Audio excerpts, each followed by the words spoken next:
آپ کی توجہ چاہتے ہوئے کہوں گا، چشم فلک نے حسین جیسا شہید دیکھا ہی نہیں ہے۔ جڑا بخیل ہوئے بالکل نہ بولے، میں ابھی دلیل دینے لگا۔ کوئی شہید ایسا نہیں جو سارا دن اپنوں کی لاشیں اٹھائے اور پھر شہید ہونے کے لیے جائے۔ ایک بیٹے کی لاش کو جنازے کو جو کبھی موت ملا ہو، باپ کو کندھا کرنا پڑ جائے تو باپ مر جاتا ہے۔ حسین تیرے صبر کو سلام، تیرے صبر کو سلام۔ مریدوں کے جنازے اٹھائے، رشتہ داروں کے جنازے اٹھائے، بھانجوں کے جنازے اٹھائے، بھائیوں کے جنازے اٹھائے۔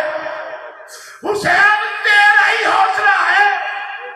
18 سال کا علی اکبر جسے دیکھ کے محمد عربی کا جمال نظر آتا تھا، اس علی اکبر کا لاشا بھی اٹھایا، 6 ماہ کے علی اصغر کا لاشا بھی اٹھایا۔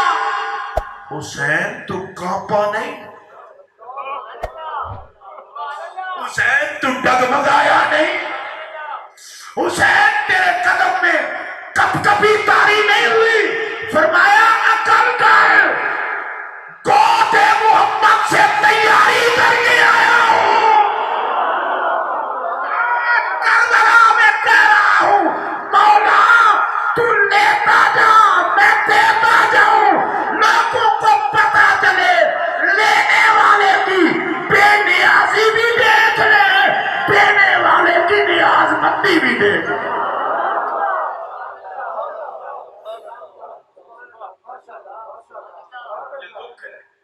آج باپ حسین کی یاد میں تو آنسو بہہ گئے۔ ہر شمر اور یزید کو غصہ آتا ہے۔ میں صرف اتنا کہنا چاہتا ہوں، کوئی بتائے کہ کربلا یاد آئی ہو اور میرا نبی رویا نہ ہو۔ ابھی تو مدینہ طیبہ، ابھی تو امام حسین کا بچپن، گود نبی میں حسین 50 سال کے بعد کربلا آنی ہے۔ ارے 50 سال کے بعد کربلا آنی ہو، ذکر آ جائے تو نبی کی آنکھوں میں آنسو ہو جاتے ہیں۔ خدا ہی جانتا ہے جب حسین کٹے ہوں گے مزاج محمد پہ کیا گزری ہوگی۔ ایک حدیث پاک کا حوالہ عرض کر دوں، مجموع الزوائد میں حدیث پاک ہے، حضرت ام سلمہ کے گھر میرے پاک نبی جلوہ گر ہے۔ سرکار نے فرمایا ام سلمہ اندر کوئی نہ آئے۔ ام سلمہ فرماتی ہیں اچانک میرے نبی کے رونے کی آواز آئی۔ حدیث کے لفظ پڑھ دیتا ہوں، فسمیت نشیج رسول اللہ یبکی، میں نے سنا حضور کے رونے کی آواز آئی اور روتے روتے حضور کو ہچکیاں لگ گئی۔ سب سے زیادہ صبر کرنے والی ذات میرے نبی کی ہے۔ میرے نبی جیسا صابر کوئی نہیں۔ حضور کو ہچکیاں لگ گئی، ہچکیاں، اور حضرت ام سلمہ نے باہر رونے کی آواز سنی۔ کہتی ہیں فطلعت، میں نے جھانک کے دیکھا آقا کیوں رو رہے ہیں؟ فإذا حسین فی حجرہ، سرکار کی گود میں حسین پاک بیٹھے تھے۔ والنبی یمسح جبینہ، میرے پاک نبی حسین پاک کی پیشانی پر یوں ہاتھ پھیر رہے تھے۔ وہو یبکی، اور نبی پاک کی آنکھوں میں آنسو جاری تھے۔ ادھر میری طرف دیکھنا اور دیکھ کر کے میری بات سننا۔ چھوٹا سا بچہ ہو، آپ کا ہو، میرا ہو، کسی کا ہو، باپ روئے، بچے کو پتہ نہ بھی ہو تب بھی رونا شروع کر دیتا ہے۔ ماں روئے تب بھی بچہ رونا شروع کر دیتا ہے کہ کوئی بات ہے، اماں رو رہی ہے۔ باپ پریشان ہو، چھوٹا سا بچہ آپ کو پوچھے پاپا خیر ہے؟ آپ کے بھی بچے ہوں گے یار، پاپا خیر ہے؟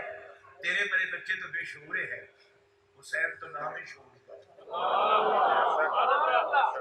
تیرے میرے بچے تو بے علم ہو سکتے ہیں، حسین تو نام ہی علم کا ہے۔ میری طرف دھیان دے کے سنیں گے تو لطف آئے گا۔ نبی پاک گود میں بچھا کر حسین پاک کو رو رہے ہیں۔ ام سلمہ پوچھتی ہے حضور آپ کیوں رو رہے ہیں؟ فرمایا جبرائیل نے آ کر بتایا ہے حسین شہید کیا جائے گا، اس لیے رو رہا ہوں۔ امام حسین نے یہ بات بھی سن لی، حسین پاک پھر بھی نہیں روئے۔ نبی پاک کی آنکھوں میں آنسو ہیں، حسین نہیں روئے، میرا حسین نہیں رویا۔ میں پاک حسین کی خدمت میں سلام عقیدت پیش کرتے ہوئے عرض کرتا ہوں، اے حسین کیا حوصلہ ہے، نبیوں کا سردار رو دیا، تو نہیں رویا؟ فرمایا چپ کر مولوی، نانے کی گود میں بیٹھ کے رو دوں تو کربلا میں تنہا لاشیں کیسے اٹھاؤں؟ کربلا میں پیاسا ہو کر ہاتھوں پہ علی اصغر کیسے کٹاؤں گا؟ آج نانا کی گود میں بیٹھ کر یہ وعدہ کر رہا ہوں، نانا جان آپ کی گود میں میرا وعدہ ہے، آج کربلا کی یاد نے آپ کو رلا دیا ہے، اور جب کربلا میں لاشیں اٹھاؤں گا آسمان کا کلیجہ پھٹے گا، درختوں سے خون بہے گا، پتھروں سے خون نکلے گا، پانی کے مٹکے خون میں بدل جائیں گے، کائنات رو رہی ہوگی، حسین لاشیں دھو رہا ہوگا، نہ یہاں رویا ہوں نہ وہاں روؤں گا۔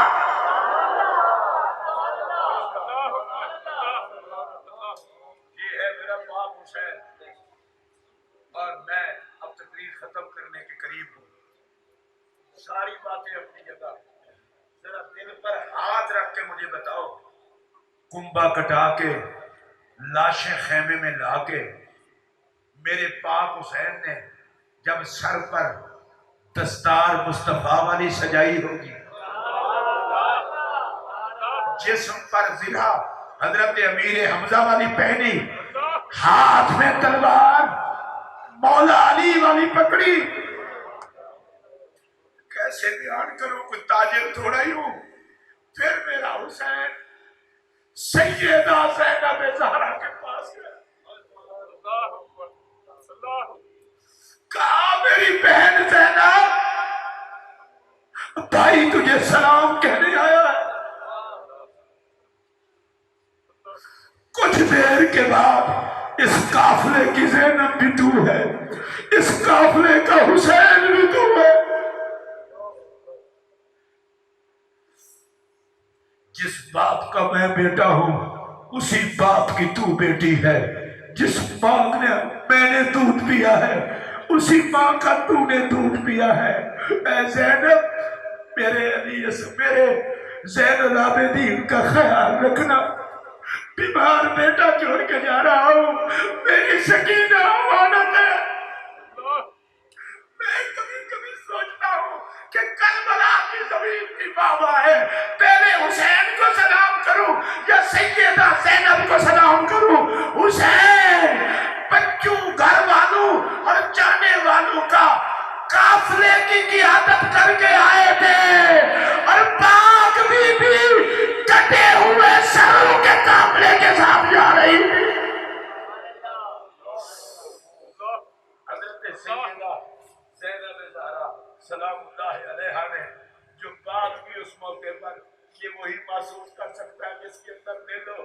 کہا بھائی مجھے ایک بات تو بتا، نانا جان تشریف لے گئے تھے، امی بھی تھی ابو بھی تھے، امی چلی گئی تھی، ابو تھے، ابو چلے گئے تھے، تو حسن بھی تھے حسین بھی تھے، پھر بھائی حسن چلے گئے تو آپ تھے، اب آپ جانے لگے ہو، مجھے یہ بتا دو اب زینب کا کون ہے؟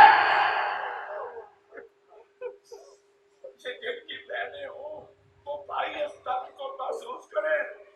میرے امام کے کلیجے پر کیا گزری ہوگی یہ امام جانے، لیکن پھر میرے امام نے حوصلہ دیا، کہا نبی کی نواسی ہے، علی کی بیٹی ہے، اس گھر کا ہر بچہ جسے دیکھو وہی شیر خدا معلوم ہوتا ہے۔ فرمایا میری بہن بھائی کو حوصلہ دے، اب تو کوئی اور بات نہ کر، یہ سارا گھر تیرے حوالے ہے۔ میرا امام پھر حضرت شہر بانو کے پاس گئے، شہر بانو میرا سلام، میرا امام زین العابدین کے سپرد اپنی ساری امانتیں کر کے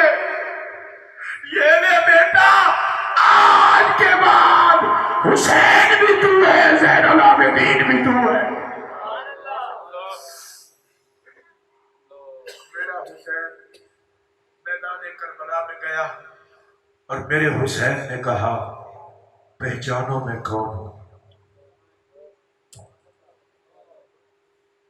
جب بغیرتی آ جائے کلمہ پڑھنے والوں کو بھی پہچان کرانا پڑتی ہے حسین کو. یہ کوئی سامنے سکھ نہ تھے، کلمہ پڑھتے تھے، نماز پڑھتے تھے، اذان پڑھتے تھے، داڑھی رکھتے تھے اور بڑے لوگوں کی اولاد کہلاتے تھے. میرے حسین نے کہا پہچانو میں کون ہوں. یزیدیوں کی گردنیں جھکی تھی، جنات بولے مسح الرسول جبینہ فلہ بریق فی الخدود. اس پیشانی کو نبی ہاتھ لگایا کرتے تھے. آج بھی حسین کی پیشانی میں محمد کا نور دکھائی دے رہا ہے. اور پھر میرے باپ حسین نے فرمایا عقل کے اندر تمہیں نظر نہیں آ رہا میں کون ہوں؟ مجھے اور میرے بھائی کو حضور نے فرمایا تھا انتما سیدہ شباب اہل الجنہ. لیکن بے حیاؤں کو کہاں حیا آتی. میرا پاک حسین امام عالی مقام رضی اللہ تعالیٰ عنہ حجت تمام کر کے شہدائے کربلا کو اگر خطیب اپنے جملوں میں نذرانہ عقیدت پیش کرے تو پھسل بھی سکتا ہے، جملے چھوٹے بھی ہو سکتے ہیں. میں چاہتا ہوں میں تمام شہدائے کربلا کو حضرت خواجہ حسن بصری رضی اللہ تعالیٰ عنہ ان کی زبان میں خراج عقیدت پیش کر دوں. خواجہ حسن بصری ہم سب کے پیر ہیں. اچھی بولو. یہ مرید بھی مولا علی کے ہیں، خلیفے بھی مولا علی کے ہیں، چشتی، قادری، سہروردی سارے علی سے حسن بصری فیض لیتے ہیں. ان سب کو حسن بصری کہتے ہیں. خواجہ حسن بصری نے جو جملے کہے، اور عجیب بات یہ ہے ابن کثیر میں البدایہ میں نے لکھا حضرت خواجہ حسن بصری کہتے ہیں کربلا کی دھرتی پہ وہ قربان ہوئے ہیں خدا کی خدائی میں ان کے برابر کا اس وقت تھا کوئی نہیں. اتنا خوبصورت جملے کو آپ دیکھ رہے ہیں. اور میرا پاک حسین حجتیں تمام کر کے سجدے میں سر کٹا کے اس پر صرف ایک جملہ میری تقریر مکمل. آپ نے ظاہر ہے مولانا شیر احمد صاحب کا خطاب بھی سنا ہوگا اور ان کی شاگرد مولانا امتیاز چشتی صاحب بیٹھے ہیں. یہ تو خطاب نہیں کر سکے جو کہ مجھے جو لانا تھا. اور چشتی صاحب نے خطاب کیا، اللہ سب کو برکتیں دے. انہوں نے ایک دعوت دی ہے، میں بھی دعوت دینا چاہتا ہوں. میرے حسین نے سجدے میں سر کٹایا. اس پر آپ بولیں گے میرے حسین نے سجدے میں سر کٹایا. مجھے مسئلہ یہ سمجھ آیا جس کو حسین کا سر کٹانا یاد رہے گا اسے سجدہ بھی یاد رہے گا. اور دوسرا میسج، جب سر حسین جا رہا تھا کوئی قرآن کی تلاوت کر رہا تھا، میرا حسین کا سر بولا دھڑ کربلا میں سر نیزے پہ، دھڑ کربلا میں بول رہا تھا، سر نیزے پہ بول رہا تھا. سبحان اللہ کہہ سکتے ہو تو اونچی آواز سے بولو.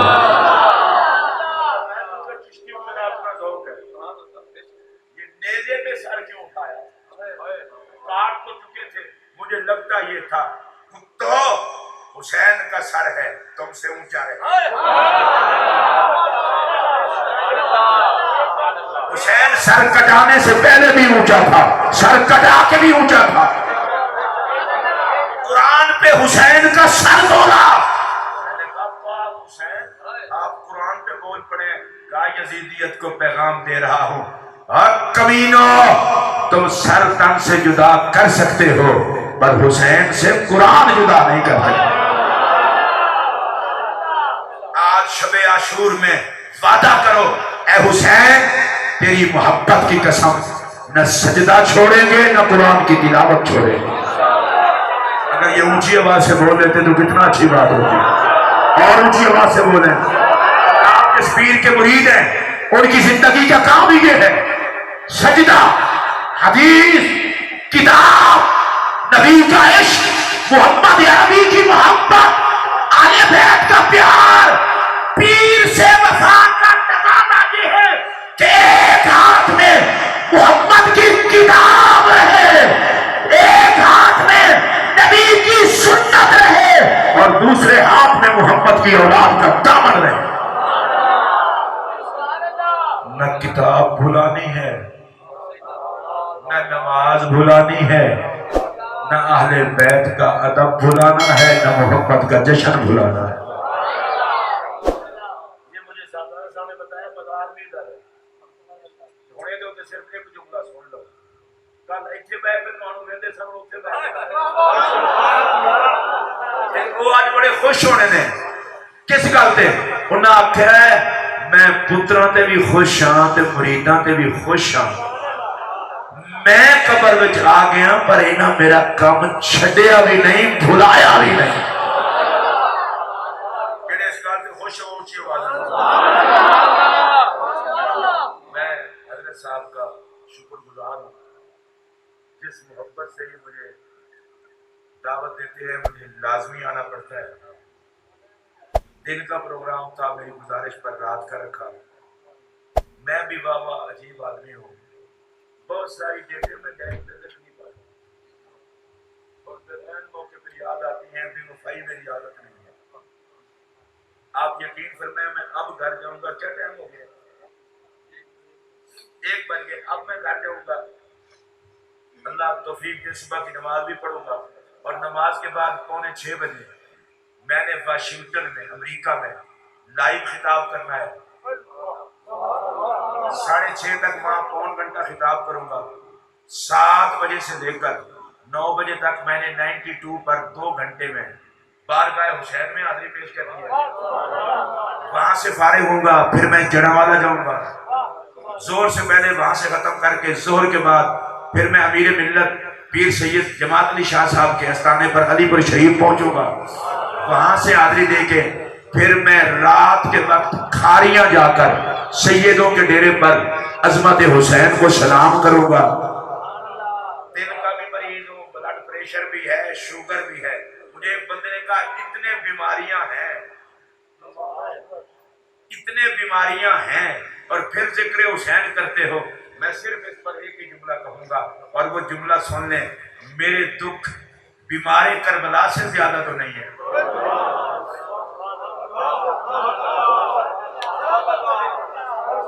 میرے دکھ بیمار کربلا سے زیادہ تو نہیں ہے۔ جب حسین پاک کی شہادت کے بعد کٹے ہوئے سر اور دھڑ اور خیمے کے حالات اور میرا پاک امام امان آبے آل محمد کا امین امام زین العابدین مدینہ کی طرف رخ کر کے کہہ رہا تھا، یا رحمت للعالمین ادرک لزین العابدین۔ میں یہ سمجھتا ہوں دکھوں کے ہوتے ہوئے کربلا والوں کو یاد کرنا یہ دکھوں کی دوا بھی ہے، دکھوں کی شفا بھی ہے۔ میں دعا کرتا ہوں اللہ پاک حسین کے ذکر کا صدقہ اس آستانے کو آباد رکھے، حضرت مفتی صاحب رحمۃ اللہ علیہ کے پورے خاندان کو آباد رکھے، ان کے مشن کو جاری رکھے۔ انہوں نے جامع مسجد علی اس لیے بنائی، جب مسجد کے ساتھ علی لگے گا تو پانی بھی تو یاد آئے گا۔ اور میں آپ کو کھلا بات کر دوں اور بات ختم کر دوں، علی کا نام لو، جو جلے سمجھو بے ایمان بیٹھا ہے، اور جو خوش ہو جائے سمجھو محمد کا غلام ہے۔